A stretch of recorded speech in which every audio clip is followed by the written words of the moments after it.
দাদা একজনকে তুলতে হবে।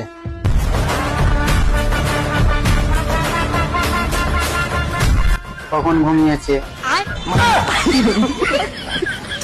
আরে না দাদা, ওকে ঘুম থেকে নয়, ওকে এমনি তুলতে হবে। ওর ওজন কত?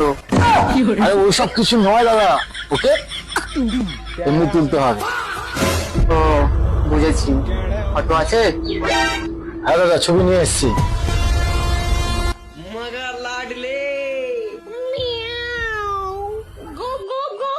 আরে বাড়া, পাসপোর্ট বানাবি নাকি বোকা চোদা? বড় ছবি নেই? ওর বাড়ি কোথায়? আরে আমার বাড়ির সামনে। আরে বাড়া, আমি ওটা বলিনি, তোর বাড়ি কোথায়? কেন, ওর বাড়ির সামনে। আরে বাড়া, তোরা দুজনে থাকিস কোথায়? আরে ওইটাই তো বললাম দাদা, সামনাসামনি। আরে বোকা চোদা, আমি তো সম্পর্কে কেউ হই? তুই আমার সাথে ইয়ার্কি মারছিস? মেয়েদের এখানে কিনে দেবে।